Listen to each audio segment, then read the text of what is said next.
nice thing about the Bargello is that you can get a couple of jelly rolls and transform them into something that is just magical. There's a lot of motion in it, a lot of color in it, and it's all just sewing in straight strips. First sewing all the strips of the jelly rolls together, and then cutting and sewing together the strips in the opposite direction. The effect is amazing, and it's very simple. You can see that I'm holding it straight across here, and yet the wavy pattern gives it so much motion.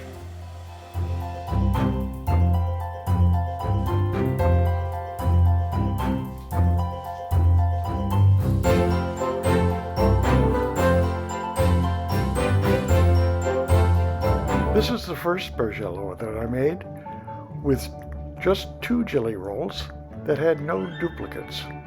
Since there are no duplicates, you get one very striking pattern. Other Bargello, the one I did first, was simply big enough to cover the top of a queen-size bed.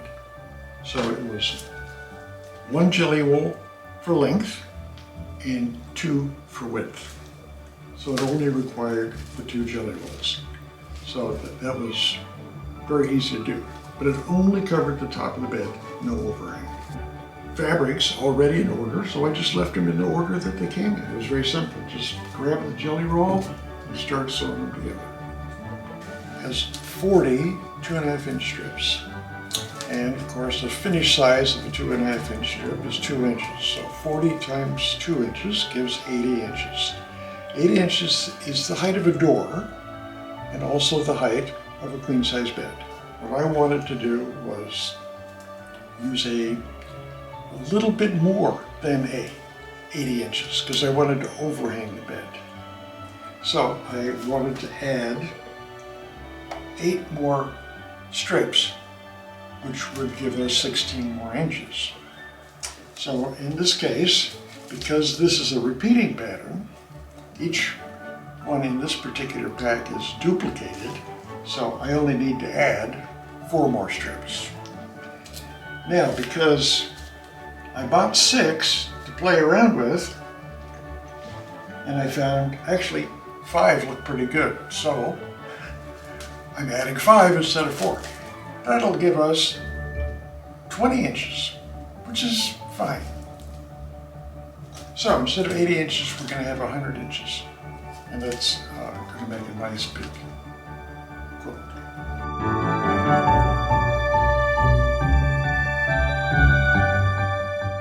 Because the fabric strips are 44 inches, which is standard size, and we're going to be chopping them up into at least 20 different strips per jelly roll. Instead of 40 inches, you're going to have 10 or 11 inches less than that. So this is going to be like 32 inches, something like that. So in order to get the width of a queen-size bed, which is 60 inches, you're going to need at least 2 of these. Now, I got 3 because, again, I wanted to overhang the side of the bed, about 16 inches on each side, and so 3 of them will do it.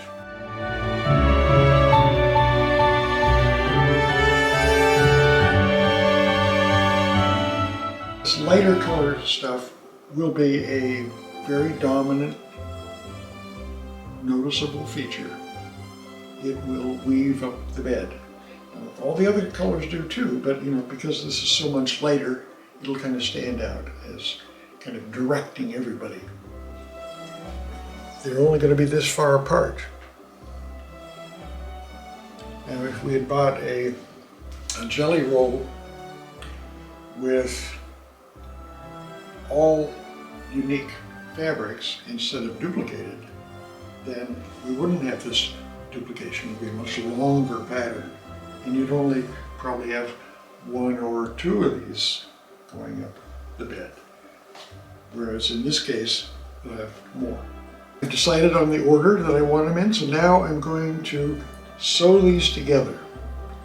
Now, this is half the jelly roll, So once I've got these sewn together, then I can use this as a template for the second half and for the additional jelly rolls that I'm going to do, because there will be 6 this size.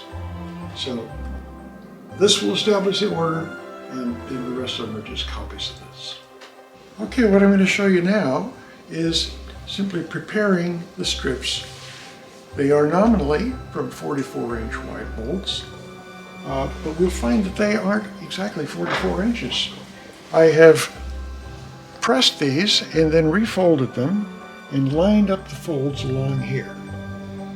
And now on the other side, we see here, half of that would be 22, half of 44 is 22, and you'll see there's quite a bit of variation in the lengths of the different fabrics. Most of these are from the same jelly roll, so it's quite surprising. What we will do next is square this up, pick a number. I will just line it up with the shortest one, and then square my edge right along here, for example, and then cut that with the rotary cutter.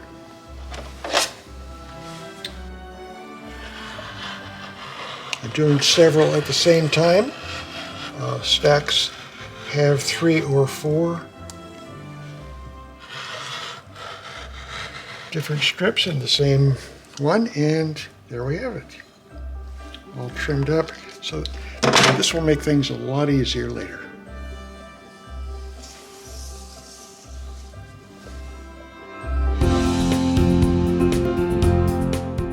Okay, I've got 3 of them here. I'm going to start with, just going to start at one end and open them up and start sewing them together.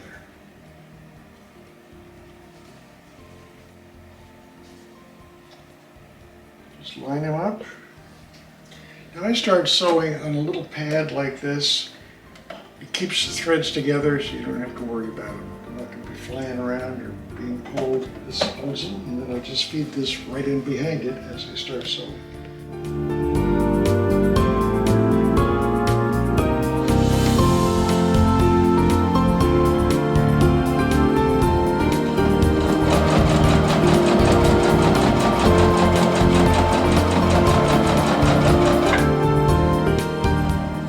So we're just pressing the first 2 pieces together, and notice that I fold it to one side. Some people say you should open the seam. I don't agree with this. What I'm going to show you is perhaps a little more tricky, but it makes a stronger quilt in the long run. I'm sewing the last strip for the first half of this jelly roll that we've expanded. So this is number 25, and you see it's getting much bigger now. So we'll just sew this on there, and then we will press it, and then we will look at it. Notice here that I followed that pattern all along. This one's pressed this way, this one this way, this one this way, and so forth, all the way across. We have to continue that.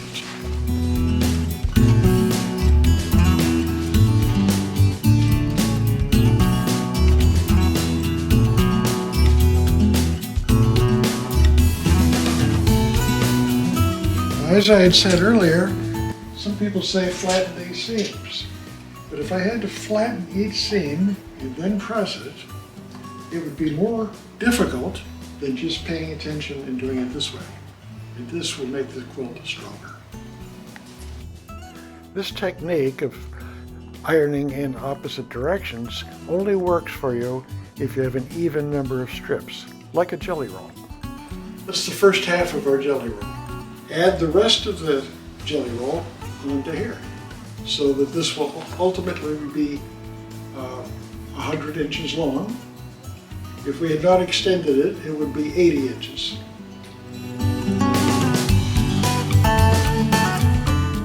Okay, so what we have here is our first jelly roll laid out, and the second one I've laid out the strips to make sure that they're in the same order. Then, for every other strip, I've put a pin. This will keep straight how we're going to sew these together, because first of all we're going to sew pairs. So let's do that. Right sides together, bring them together, and then we're going to pin it. I put pins on one end of each of these strips to keep straight which end I'm going to sew from. And then we're going to sew together pairs consistently with the pins on one end. Okay, so here I am. The first one is pressed in this direction. Here's the next one. It's pressed in the same direction. All of them, all the pairs are pressed in the same direction. We've got a couple pressed, so let's go ahead and sew these two pairs together. Line up the ends and pin them. Line up the other end and pin it. And then stretch it out here and put it in the center to make sure that they feed correctly. And here, let's tighten it up a little bit.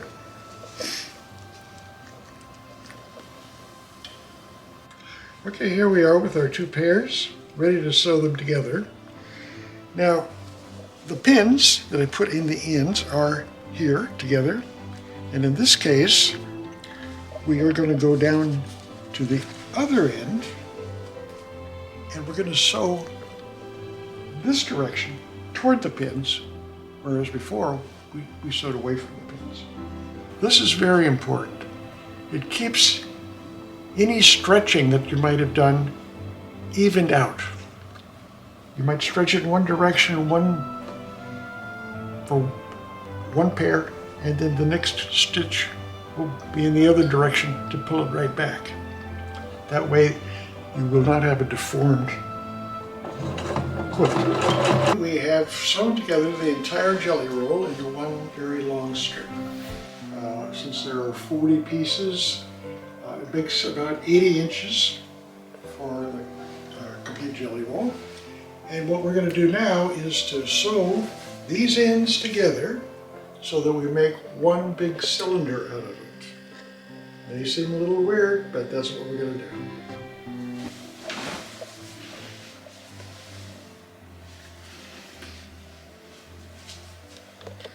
Okay, we have got this laid out.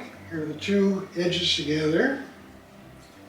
And I'm going to pin that and then sew them together. I'm going to very carefully sew this together, making sure that I don't stretch it, but just feed it nicely through the machine. We've got it into one big cylinder now, as you can see. So we will press that seam that we just sewn, and then we will be ready to move on to folding it up, getting it ready to start cutting it.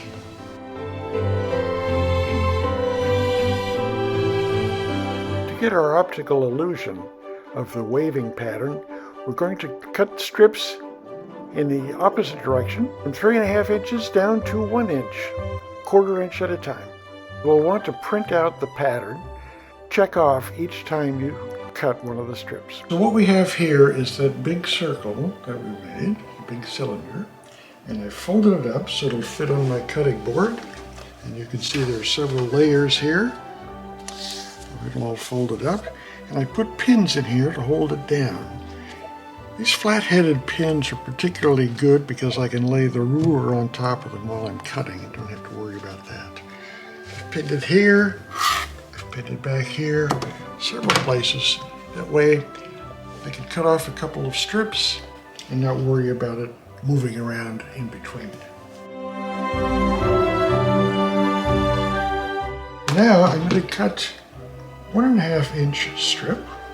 Now remember, we started with 3.5 inch strips each strip gets a 1/4 of an inch smaller until we get down to 1 inch, and then they get bigger back up to 3.5. So I'm at the point now of cutting a 1.5 inch strip. So I lay it out, and you notice the ruler is on top of the pins, and that won't bother me at all.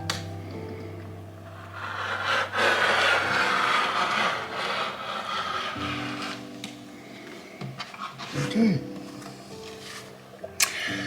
And just because we're here, why don't we cut a second one? And this one will be 1 1/4.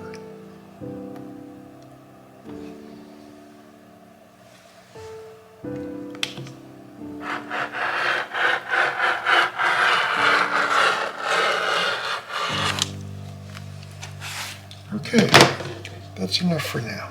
I'd like to put the ruler back on top of the fold here just to keep it steady. Okay, remove the pins. And let's go over and line it up and see where we're going to use our seam ripper.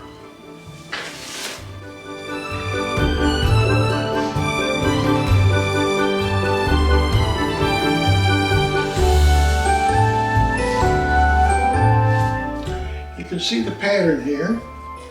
The next one that's going to be at the top will be this pattern, which I found right here.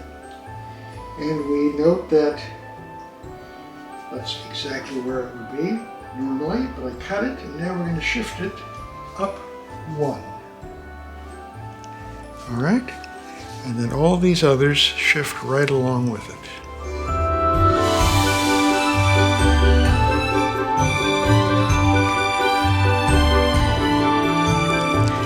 Now I use this clip because this is where I'm going to sew right along the seam here. I use the clip to hold it, and then after I've sewn the seam, I put the clip at the other end because each one of these rows alternate which direction I sew. This one will sew this direction, but this one sewed this direction, this direction, this direction. That helps keep this thing from getting skewed one direction to the other, or what we call wonky. So I'm just going to get the seam ripper, rip this out, and start sewing.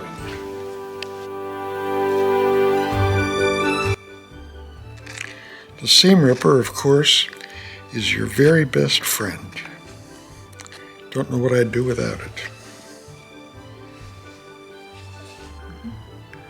Okay, so we're clipped here, and we just run it along the entire direction. And we get down here, and lo and behold, it lines up perfectly. Now you remember when we were pressing these strips together, we pressed them in alternate directions.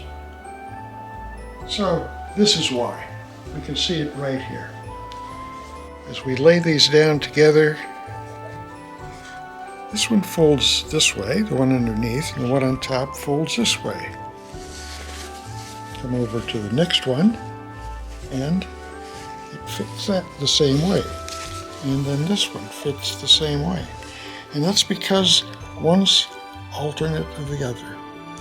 This way, it will lay flat, as flat as we can make it. We're not going to have any big bunched up areas. Now, when we press this, after they're sewn together, it's convenient just to sew them all, or press them all in the same direction. There's no need to alternate them because it's a finished product. The bunching is done. Again, I don't recommend opening the seams. That would just weaken the texture of it.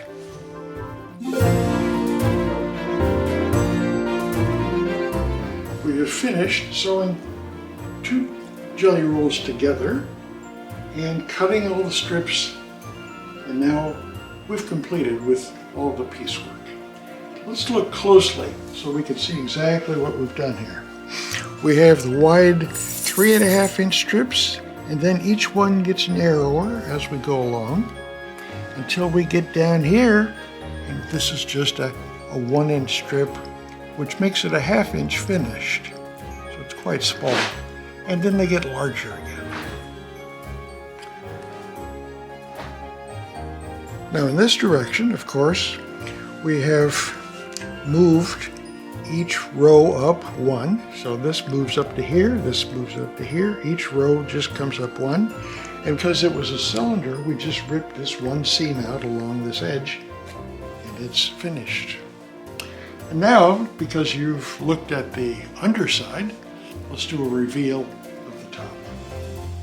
I chose these colors because these are the colors from my wife's garden, and I thought that would be the perfect combination here in the bed. There are 3,000 different pieces in this quilt, and the nice thing about it is I didn't have to sew each one individually. Just a question of sewing the jelly roll together, slicing it up the other direction, sewing those together. It's just sewing strips instead of individual rectangles.